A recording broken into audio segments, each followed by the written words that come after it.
Thank you for joining us today. This is Smud Boy, and I'm interviewing the second person in my quest to figure out what the heck is Dragon Age Inquisition. Today, today we're talking to StarduskLP. Now, Stardusk has been playing, I think he's just passed Dragon Age Inquisition on his channel. He has been doing Let's Plays, he's been doing some analyses. If you're curious... Second playthrough, I'm in the middle of my second one right now. Second playthrough, wow. I hear it's a huge game. So that's a lot of work just to get through the game, to be recording it, and to be talking with us. So thank you very much for joining us today. Appreciate it. Okay, so let's get going. Compared to the other two games, which are popular for various reasons, how would you describe the Dragon Age Inquisition experience? That's a pretty general question. How would I describe it?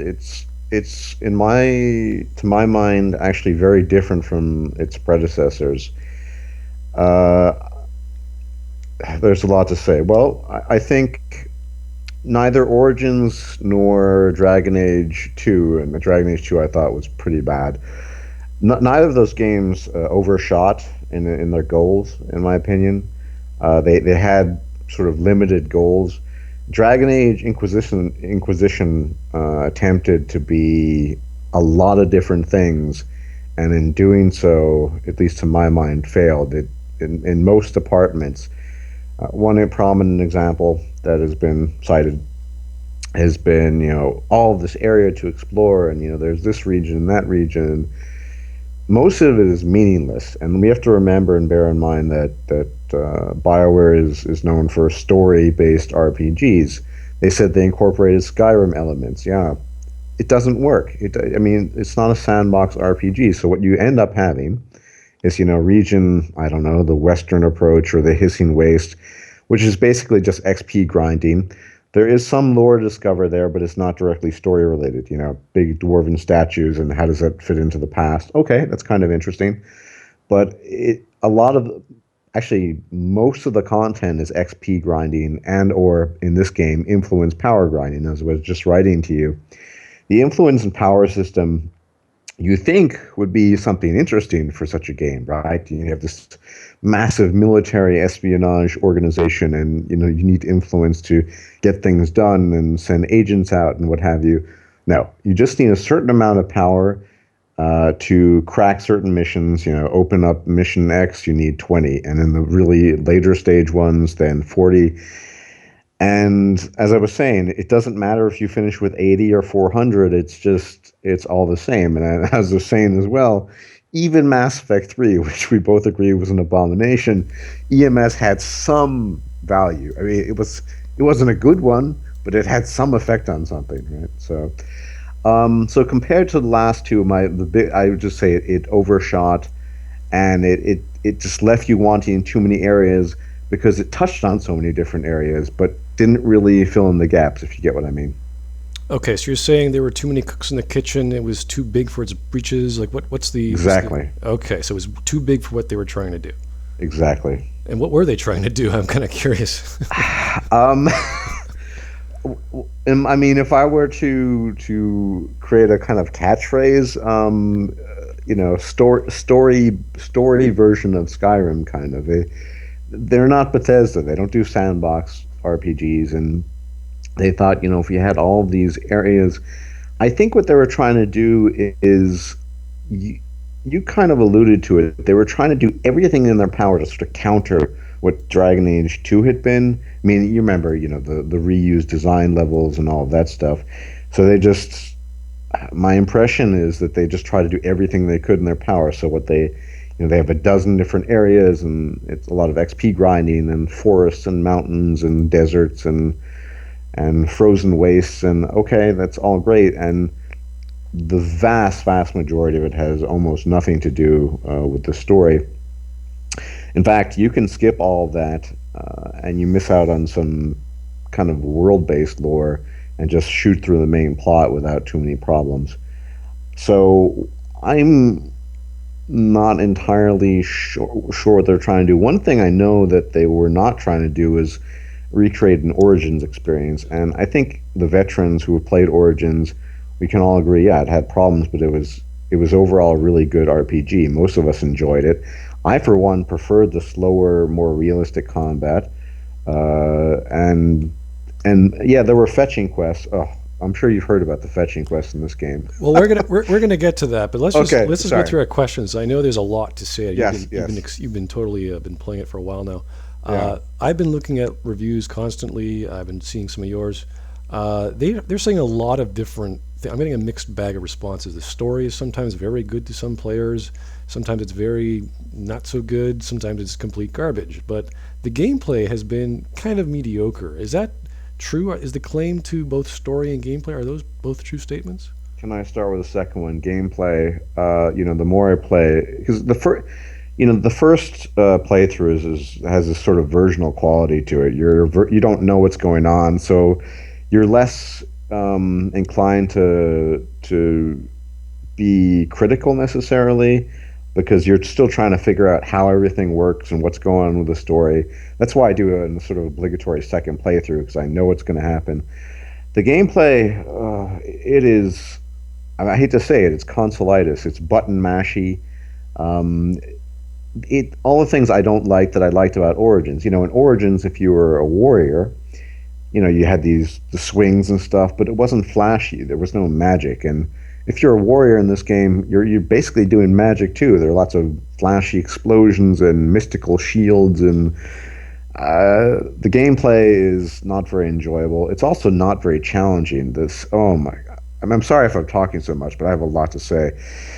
As far as the leveling up is concerned, what a nightmare. I mean, in the beginning, I play on Nightmare. It's really difficult. And then you level up, okay, and then you craft gear, and the gear crafting system is just broken because you can just relatively early on craft really good gear, and then it just changes everything. There's no challenge anymore. The areas don't adjust to your level. So if you're level 19 and you go in an area, it's kind of fixed between level 15 and 16 or whatever. The gameplay is not enjoyable. I would say the story is the stronger point. Okay, so as far as the gameplay, you're obviously not a fan, but the story is actually a lot better than, let's say, Dragon Age 2, for example. Yeah. Okay. Yeah, but there are some things. There are a couple of what the fuck moments that come close to. Anders blew up the Chantry. Why did they do that? Oh, really? Okay. Well, Well, and I mean, this is. I can't reveal spoilers, but there is a major event in the game where playing it through a second time, I was thinking, okay, why did the writers implement it in this way? This is just a really strange way to go about things. But anyway, that's my take. okay. All right. Well, now that we're on story, is there one character in the story that stands out to you, and if so, why is that? Stands out negatively or positively? Oh, in any way. You could like someone, you could hate them, you could be really intrigued by them, you could say, my goodness, he should not be here at all, he's driving me Sera. insane. Sera. I Sarah. did. I did. I'm beginning a series. Anyone wants to check it out on my channel? A series of character analyses, and I just already did one the other day. Sarah is the. I call her kind of a. She's supposed to be some sort of Robin Hood figure. I'm not going to really reveal any spoilers. I'll just describe her personality and how she interacts. Sort of a freedom fighter, a city elf who's pissed off at the nobility, and she's associated with Red Jenny was actually in Dragon Age 2 this Red Jenny organization, and I have no fucking idea what they were trying to achieve with that character when they wrote her and they put her in the game. The trailers or the previews gave us a different perspective on her, but she's kind of city-esque trailer trash. She's also immutable. She doesn't change her opinion. There's no growth in her whatsoever, and you kind of have to agree with everything she says for her to have any sort of positive opinion of you. And some of she's an idiot for the most part. And this is, mind you, I played a female. She's a lesbian. A female in my first play, a female dwarf romancing her. So I was totally role playing this, obviously, and I I know this character because I spent a lot of time with her with my dwarf rogue, right? And oh wow, I just don't understand what the hell BioWare was doing creating this character. I mean, people complain about Jacob being purposeless, but at least he wasn't a fucking total idiot spouting nonsense all the time. That's what this character is. Character thinking, someone who think, why is she in the game and why is she saying this? Whereas Jacob, I had more of the feeling, why are you in the game? But he wasn't a complete moron. Or Okay. yeah, So, sorry. let's focus on a character that's actually relevant. Let's say, are there any characters from like the previous games on your playthroughs, like Origins or whatnot, Yes, there's that were Varric. that were that, Varric, I would classify as semi-essential, okay? without any spoilers, because some of the things that occurred in Dragon Age 2 that he was linked to during his adventures with Hawk, that comes to the fore in a major way in Dragon Age Inquisition. So So it sounds like there's continuity between the second game, the first game, and now this one. yeah, and Varric is interesting because I wouldn't say you see character development, but you see character revelation. So you discover sides to him that you didn't see previously. So that was kind of good. But as far as these essential characters, the only one is Cassandra. I mean, it's not really a big spoiler, but without her, there's no Inquisition. She's the one that pushes for its inception, and you of course got to know her.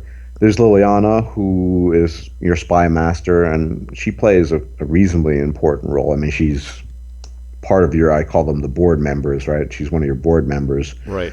Uh, but as far as essential characters, the kind of characters that you find interesting or important, I guess you could say Varric kind of is, Cassandra is, and everyone else is just well. Oh, sorry, I missed Solus is essential, but that would be a major spoiler. But he's essential as well. Okay. But everyone else is kind of you could do without them, you could do with them.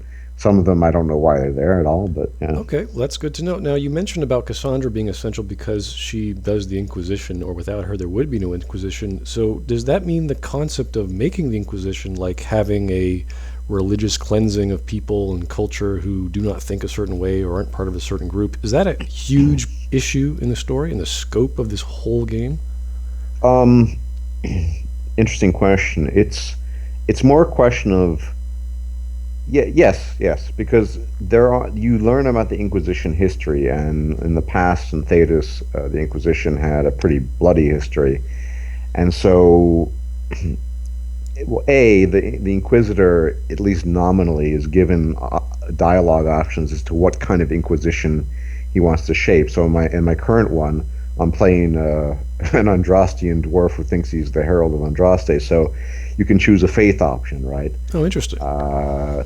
When you accept the official position of chairman, as it were, you get different options. Now, how this I don't think it has some really major outcome on anything. It's more just a dialogue choice, and then your companions either approve or disapprove of what you're saying. You can choose a power option. And my other one, I said, I'm a dwarf, so I'm just going to represent dwarves. Uh, but you do get history lessons, and you do have dialogue occasionally with certain characters. There's a priestess, this Mother Giselle. I won't reveal her role, but she talks about the Inquisition history. She says, "I hope it's not as bloody and brutal as the past." And Cassandra has and a lot of this coincides with the Chantry because there's obviously a relationship there. So there's a lot of talk about what kind of Chantry that would be best, and their different perspectives on it. So yeah, I'd say that's definitely there. Okay, so do the choices from Dragon Age Origins, Dragon Age 2, have any change to the world or story of the Inquisition? Because there is of course the Dragon Age Keep, which you can customize and you could change Which is it around. broken to a large extent. I don't mean to interrupt, but a lot of decisions you make don't important ones don't carry over. Okay, so the import method is actually broken itself. So I'm assuming if it's broken, there's probably Well, not. broken in the sense that not universally, but there's some important decisions such as uh, the baby, right? Morgan's baby. Right. That's pretty big.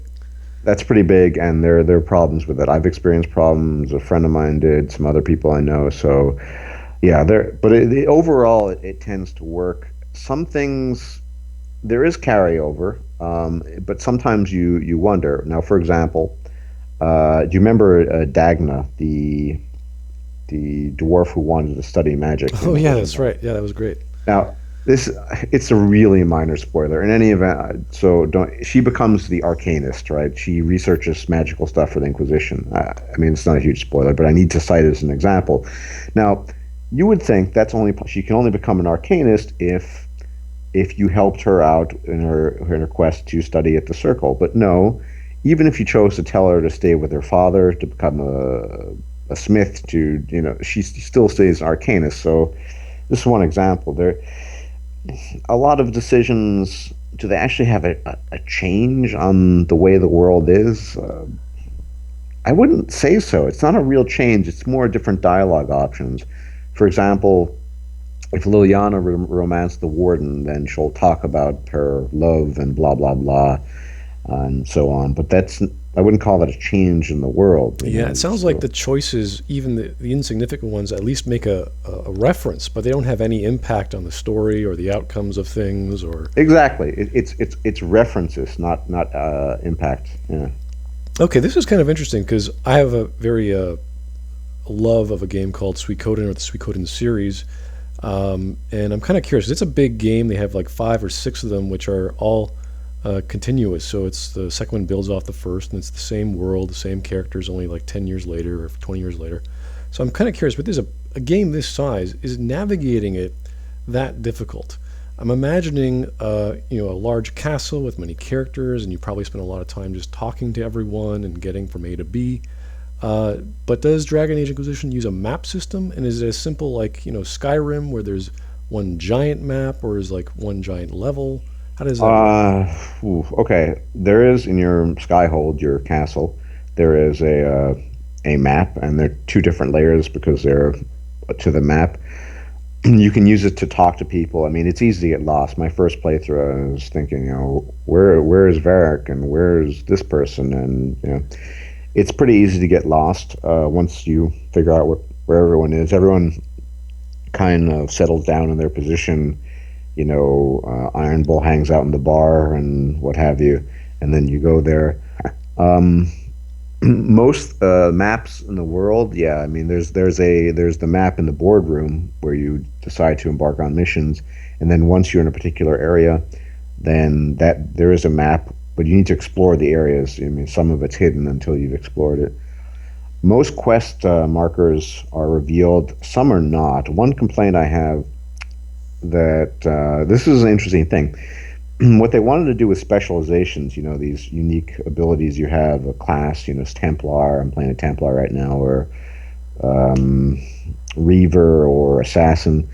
They made it more than just you just choose it, right?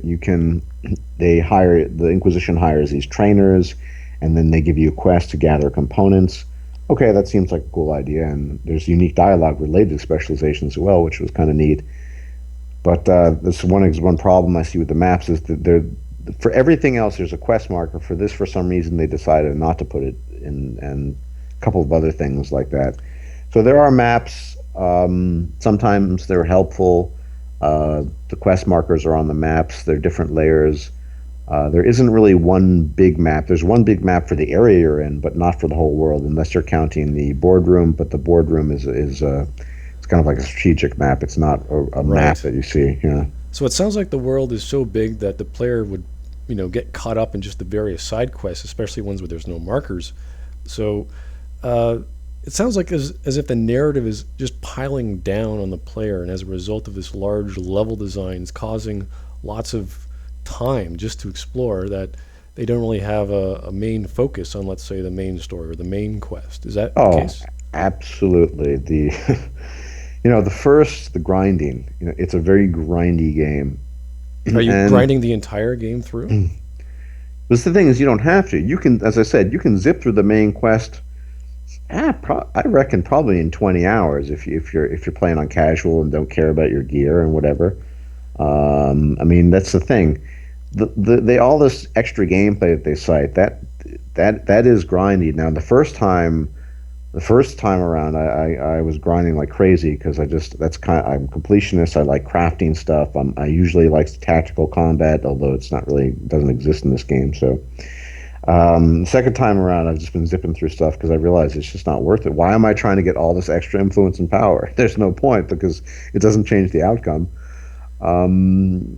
So that's what I mean by they overshot, they overstretched. They have all this extra stuff that has really very little to do with the story. At best, as I said, the extra material they add, all these extra areas, gives you, world-related lore. You might learn about some ancient paragon, dwarven paragon who fled to the surface or whatever, but it's not really story-related. Main story-related, rather. Pardon. Well, it sounds like it's a very large game, but they focused on doing lots of stories on top, kind of like an anthology, as opposed to a singular story with Well, multiple I'm not branches. sure, Smud Boy, if you consider, the Templars killed the widow's husband because they mistook his shovel for a mage's staff, which is an actual quest. Go get her ring and bring it back to get influence and power. Um, I guess you consider that a story. Okay, yeah. There are. I mean, they're not even really the quests aren't stories in of themselves. Really, they're just. It's usually X group is oppressing Y group. You go kill them, or demons have infested this area. Light piles of hay because it'll exorcise them. It's not story really. It's just they're just fetching quests. There's no content to the quests themselves usually. And you have to do some of these quests in order to progress to the next main story. Like you need power, you said. You have to get. Exactly. Yes, you need. Okay. Yes, you do need a certain level of power and influence, but the amount of potential power and influence you could gain by exploring everything and doing everything, which I tried to do in the first one for the most part. I mean, you don't need nearly. That's why I'm not doing it now. Nearly as much as I thought you might need. I thought originally, it must have an impact. Okay, I'll get all this influence, but it was just kind of me whiling away the hours, wasting time, and so no, you do need a certain amount, and the higher, rather, the further you go in the story, the more power you need to unlock um, missions. But I can actually count how many main missions are there.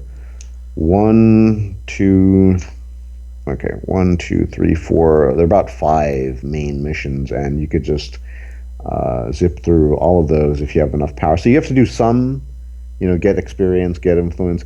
Influence is a bit different from power, though. When you gain influence, get power, and vice versa.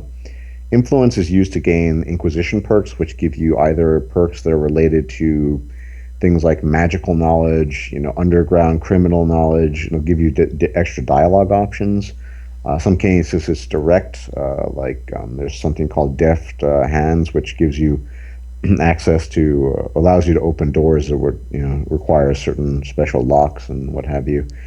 But none of that is really necessary. Okay, so there's all this stuff you can. I say it's stuff because there's all these things you could do off to the side, but they don't really relate to anything. So I'm kind of curious. No. This is more of a personal question or a subjective one. Do you think that the story that they've set up, the scope of the game, do you think it's actually a better game, story focused than it was, let's say, Dragon Age 2?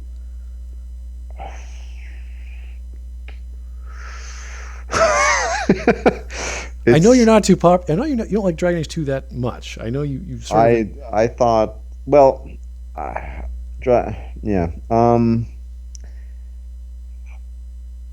I think to be it's a really difficult question. I'm surprised it didn't compare to Dragon Age Origins. That would be easier, but Every time I talk to someone, Dragon Age Origins, it says nope. It's the best. You can't get anywhere near it. And then, it's a lot better than Dragon Age Inquisition. Um, but in terms of story, is it something that really works with the scope of the game in this one as opposed to the second one? uh, no, that's what I meant by they overshot. I see. They could have, in fact, should have, in my opinion at least, kept the game smaller and up the main story. Get experience. I'm all for leveling up and doing different builds, do in the context of the main story. I mean, Okay, yeah, the Templars killed the widow's husband because his shovel looked like a mage's staff. Oh, great. That's just that kind of stuff is not that interesting. And I mean, it's like I said, it attempts to add sandbox elements that are just not really proper to my mind to Bioware. So I would have liked a smaller game with more main story stuff, with more relevant stuff, with more relevant characters, with more, this actually has an impact rather than references. Then, yeah, you can wander out in the desert, and here we see the frozen wastes, and this is actually a rainforest, and okay. Uh, that's what I think Bioware, they saw Dragon Age 2 and they thought, oh, we need to do everything different in that, right? And that's what we got. Everything different, at least as far as the world is concerned. So you're saying the characters that you don't like them in this game, or they're not living up to what they should be doing in the story? Well, some I like. I mean, Sera is. I just what the fuck? Why is she there? But just because you don't like them doesn't mean that they shouldn't be No, no, there. I agree. Sarah, but is someone that you. It's not just I don't like her. I don't know why she's there. She has no function. Here's someone that I probably wouldn't have a beer with in real life, to use the phrase. I mean, Vivienne, who is the court enchanter. A lot of people don't like her. She's sort of representative of upper British class. That's what she's supposed to be, at least. And she's an arrogant bitch, but she actually has some relevance, not essential relevance to the main plot, because there's a main plot involving the Orlesian Empire, and she's knee deep in the politics there. She understands history, the chantry, so she's one of the character that was actually very well done. That you probably wouldn't think, oh, she's someone I like on a personal level, but she's well done. Whereas Sarah, you don't like her, and you just think, why are you in the game? So it sounds like there's a lot of things you have contention with in the game. Give me a list of things that you actually enjoyed about Dragon Age Inquisition. Okay, very pleased you asked me this. One thing I liked immensely, as someone who's a big fan of dwarves and Thetis, was the amount of attention played to specific race. It's really well done, I think. For example, this isn't really a spoiler, but you're going to find out anyway. As a dwarf, you play a surface dwarf, a member of the Carta, and there are a lot of references. You can hear people talking about it in the camp where you're sort of hanging out. Your advisors talk to you about it. You can also answer with respects to being a member of the Carta. For example, they ask, "What did you think about that?" And depending on your answer, that'll have an impact later on in the game on certain boardroom missions, I think. So that was really well done, and there are a lot of nifty little little lines. I mean, one, for example, is Cassandra's talking. You say something. Cassandra says, "Are all dwarves comedians, or just you and Varric?" And so, and the same is true of elves, from what I've seen, as well as Kunari. The racial stuff is really neat because you really feel like you're not playing a human if you're not playing a human. There's a lot of Right. racial dialogue, which I really liked a lot. Overall, I like the idea of specializations being more than just, okay, I'll just be a necromancer. Okay, you have to actually you talk to people, and they're trainers, and you have to get components, and you have to craft things in order to become a specialist. And once you do, there's unique dialogue with your companions and with other people. So, for example, if you're considering becoming a Templar or become a Templar, you can talk to Cullen about the dangers of lyrium addiction and what he thinks about it, and blah blah blah. If you there's a class called an Artificer, which is a kind of rogue build machines kind of class, and you can have dialogue with Varric about it as well as others, and that was really cool. Specializations overall, apart from some of their actual quests for that, they were poorly implemented, but the idea, the concept, they did a good job with that. One thing I liked a lot was the judgments that you make. It was quite cool because once you're officially inaugurated as the Inquisitor, you can sit on your throne and pass judgment on various criminals or they become criminals because basically you play the story and you beat them and they have to submit to the Inquisition for judgment. That was really well, I think, pretty well done. Um, I thought the the the that'd be a spoiler. No, there were definitely. I was just thinking that was pretty well done. There are definitely some. I think overall, the greatest strength of the game to me is how it really pushes the lore forward. It opens up just a ton of just many cans of worms where you're thinking, man, but oh wow, this is amazing. How did that work? We heard the story about this, and now we kind of have the story has been filled in a bit, but there's still even more questions. Or as the character Flemeth says in the game, it's not really spoiler. She makes us say, truth is not the end but a beginning. And that's how this game kind of makes you feel. It makes you feel like all these questions are now in the field and they need answers, and we are just grasping at straws. I mean, everything we thought now, it's kind of been not even either confirmed or turned on its head, and that was well done. There's a lot of new lore to learn, and a lot of that was probably the greatest strength of the game. Yeah.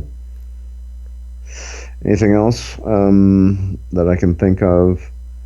Uh, mm, I'd say I was going to say the crafting system, but no, it's overpowered. It's not well balanced. But you had fun. Um, You had fun crafting, though. yeah, I mean, if you, yeah, it was fun crafting, and I think a lot of the we talked about a lot of references as opposed to input. It's still fun. The references, talking to Dagna about this or that, um, and I love the racial stuff. Being a dwarf is unique. I mean, for example, they'll say, "I never figured the Inquisitor would have been so earthy," stuff like that, and that's really cool. There are good things to the game. It's just that a critical eye and a critical mind, you're not just going to gloss over the game and think, "Hey, this is amazing." Uh, Mind you, there are plenty of people on the Bioware forums who think that, but you don't really talk to those people about these kinds of things. So, yeah. So the positives are, the racial stuff really strong, specializations, the classes you can choose really interesting, and and the banter. The banter is actually really good between party members. It's really all or nothing. Some of the party members hate each other, and others just get along, and that's pretty much it for the most part. There are a few exceptions here and there, but that's really well done, I think. But yeah, I enjoyed that. Okay, well, that's all the questions I have for you, Stardusk. I look forward to seeing more of your character analyses of hopefully characters that were relevant to the story. Planning And on doing Vivienne soon, so yeah. wonderful. Okay, well, thank you very much for your time. Okay, appreciate it.